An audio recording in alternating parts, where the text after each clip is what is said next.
হরে কৃষ্ণা বন্ধুরা, welcome back to my channel.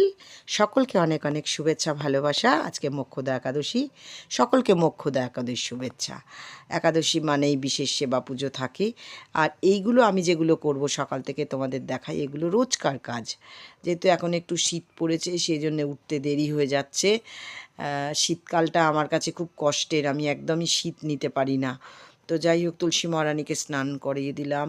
এবার আমি আমাদের বাড়িতে একটা মনসা গাছ লাগানো রয়েছে, ওনাকেও স্নান করালাম। আর এই যে আমলকি গাছটা, এটা অনেকটা বড় হয়ে গেছে। আমলকি গাছটা আমার খুব প্রিয়।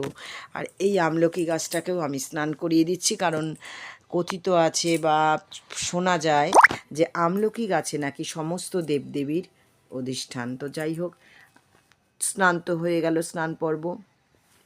এখন আমি গাছে অনেকগুলো ফুল ফুটেছে, তোমরা দেখো কি সুন্দর লাল একদম। এগুলো তুলে নেব আমি।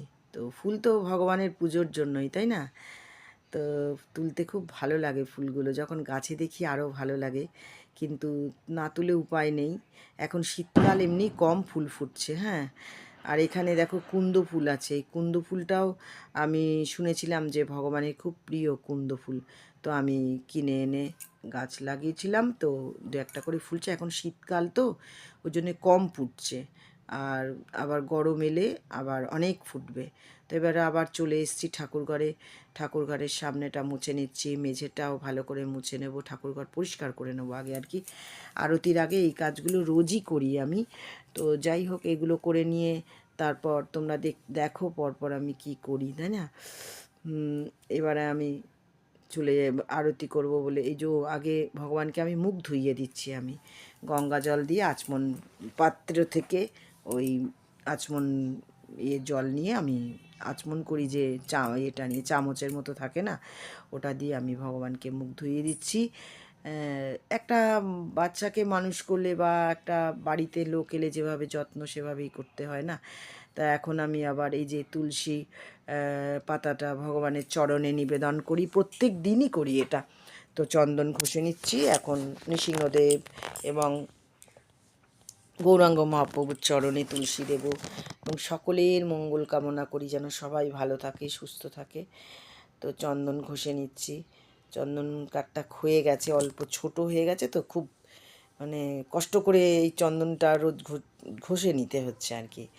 তো যাই হোক, চন্দন রোজকার লাগবে, এমন একটা প্রয়োজনীয় জিনিস। ভগবানের পূজা অর্চনার জন্য চন্দন ছাড়া হবে না।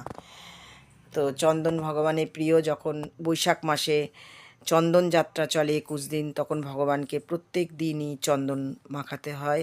তো সেই জন্যে জানি যে চন্দন ভগবানের খুব প্রিয়। যে ফুলই হোক না কেন, গন্ধযুক্ত ফুল ভগবান ভালোবাসেন।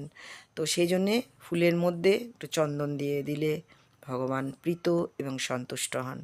তো আমি এতে তুলসী পাতা নিয়ে নিয়েছি, চন্দন মাখিয়ে নিয়েছি। আমি নৃসিংহদেবের চরণে প্রথম নিবেদন করলাম এবং প্রণাম জানালাম, বললাম যেন সকলকে উনি সুস্থ রাখেন। একটাবার দিয়ে গঙ্গা জলে হাত ধুয়ে নিতে হয়, কারণ ওই হাতটা নিবেদন করা হয়ে গেলে ওই হাতটা না ধুয়ে আর দেওয়া যায় না। তো এইভাবেই আমি প্রত্যেক দিন করি, এবং গৌরাঙ্গ মহাপ্রভুর চরণেও আমি তুলসী দেব। এবার গৌরাঙ্গ মহাপ্রভুর চরণে চন্দন তুলসী দিয়ে দিচ্ছি, এবং ওনার কাছেও প্রার্থনা করছি যেন সবাই ভালো থাকে, সুস্থ থাকে, এবং উনি মঙ্গলময়, সকলের মঙ্গল করুন। তো সকালটা না এইভাবে আরতি পূজা অর্চনা দিয়ে শুরু করলে সত্যি মনটা খুব ভালো হয়ে যায়, সারা দিনটা ভালো কাটে। বেলা করে ঘুম থেকে উঠলে বা কোনো দিন যদি এগুলো না করতে পারি, একটা ছটপটানি লাগে। রোজকার কাজ এটা না। এই বাজার থেকেও কিছু ফুল এনেছিলাম, ঢেলে নিলাম, এবং সেই ফুলগুলোতেও আমি একটু চন্দন মাখিয়ে নেব, কারণ ওগুলোও তো আমি ভগবানকে দেব। তো একটু গঙ্গা জল দিয়ে দিলাম, বাজারের ফুল তো, ওই যে চন্দনও দিয়ে দিলাম, তো মাখিয়ে নেব। সুন্দর গন্ধ সবারই প্রিয় না? তো ভগবান, চন্দনের গন্ধ ভগবানেরও খুব প্রিয়। তো সেই চন্দন দিয়ে এবার সবার চরণে ফুল দেব। ফুল এমন একটা জিনিস না, মানে ফুল থাকলে মনে হয় ঠাকুরঘরটা পুরো সাজিয়ে ফেলি, কিন্তু সব দিন হয়ে ওঠে না আনা না। এখন আমি আরতি করব, তো আমি তুলসী মহারানীকে আমি বাইরে দিয়ে আসি, কারণ রোদ না পেলে তো তুলসী গাছটা হয়ে যাবে। আর কি করে দুটো তিনটে ফুল রয়ে গেছিলো, সেগুলো আমি তুলে নিচ্ছি। হ্যাঁ, কারণ ফুল বললাম না, যত ফুল লাগবে ততই ভালো। তা তুলসী মহারানীকে আমি নিয়ে আসছি। তো তুলসী মহারানীকে নিয়ে এসে আমি আরতি করব, সেই জন্যে ঘরে ওনাকে নিয়ে আসছি। আবার আরতি হয়ে গেলে, সব ভোগ নিবেদন হয়ে গেলে ওনাকে আবার দিয়ে আসবো বাইরে। তো আনা হয়ে গেছে, আমি আরতি শুরু করেছি আরতির গান দিয়ে, এবং যেটা পরে করি সংসারদা বানালো ওটা করছি। এবং এরপরে আমি ধূপ দিয়ে করা হয়ে গেল, এবার দীপ দিয়ে করব। ধূপ, দীপ, জলশঙ্খ, তোমাদের একদিন দেখিয়েছিলাম আমি, রুমাল, ফুল, চামর এবং পাখা। তো এখন শীতকাল বলে পাখাটার ব্যবহার করছি না, এখন চামর পর্যন্ত গিয়ে থামছি আর কি। তো এইভাবে প্রথমে আমি মঙ্গল আরতি করব, তারপর নৃসিংহদেবের আরতি করব। তোমরা দেখো পাশে সমস্ত প্রদীপ, দুটো প্রদীপ থেকে আরম্ভ করে তুলসী মহারানীর আলাদা প্রদীপ সব কিছু করে নিয়েছি। তারপর আমি রান্নাঘরে চলে এসেছি বাল্যভোগ দিয়ে গোপালকে। এখন আমি মানে বসিয়ে দিয়েছি দুটো কড়া। খুব মানে তাড়াতাড়ি করতে হয়, দুটো করার না বসালে হয় না। তো আমি এখন প্রথমে অনুকল্পটা করে নিচ্ছি। অনুকল্পটা হলো, আমরা তো আজকে পঞ্চশস্য খাই না, বহুবার বলেছি তোমাদেরকে। তো আজকে আমি অনুকল্পটা করছি কাঁচকলা, পেঁপে, কুমড়ো, থোড় এবং আলু, এই 5 রকম সবজি দিয়ে আমি করছি আর কি অনুকল্পটা। তো অনুকল্পটা মধ্যে আমি সেরকম কিছুই দিইনি, শুকনো লঙ্কা ফোড়ন দিয়েছি, দিয়ে আর সবগুলো ভেজে নিয়েছি, এখনও জল দিইনি। আর সন্দুপ নুন, চিনি অবশ্যই দেব।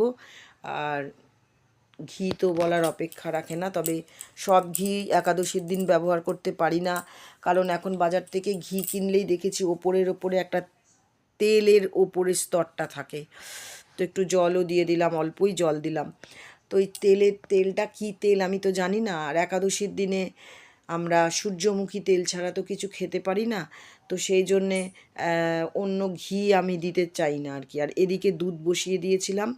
তো এই যে দেখো তোমরা, এই সাবুটা দিয়ে আমি আজকে পরমান্ন করছি। এটা হচ্ছে বৃন্দাবনের সাবু, দুধের মধ্যে ফুটছে, এতটুকু গলে যায়নি। আমাদের এখানকার সাবুগুলো গলেই যায় এতক্ষণ ফোটালে। আর দুধটা ঘন হয়ে আসা অবধি একদম মনে হচ্ছে যেন রসমালাই।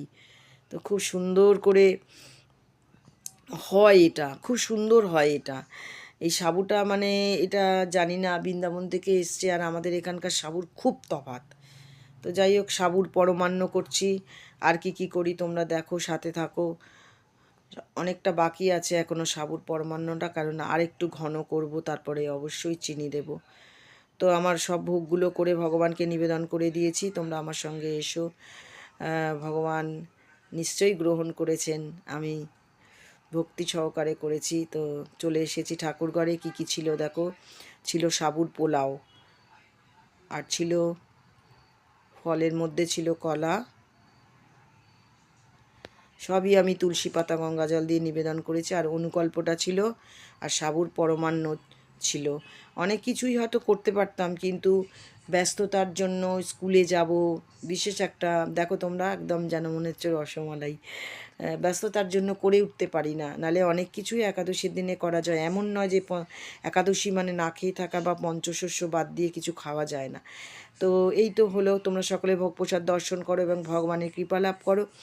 আর ভগবান দর্শন হবে না এ তো হয় না, ভগবানের ভোগ দর্শন হয়েছে। এবার তোমরা দেখো তুলসী মহারানীকে দর্শন করো, এবং আমার গোপালদের সব দর্শন করো। গোপালের সব ম্যাচিং পরে আছে, টুপি আর সোয়েটার, কারণ এগুলো আমার হাতে করা, আমি ওদের জন্য করেছি। আর তোমরা সকলে ভগবানকে দর্শন করে নাও। ভগবান তোমাদেরকে মঙ্গলময়, উনি সকলকে ভালো রাখুন, সুস্থ রাখুন। দেখা হবে পরবর্তী কোনো ভিডিওতে। আজ এই পর্যন্ত। রাধে রাধে।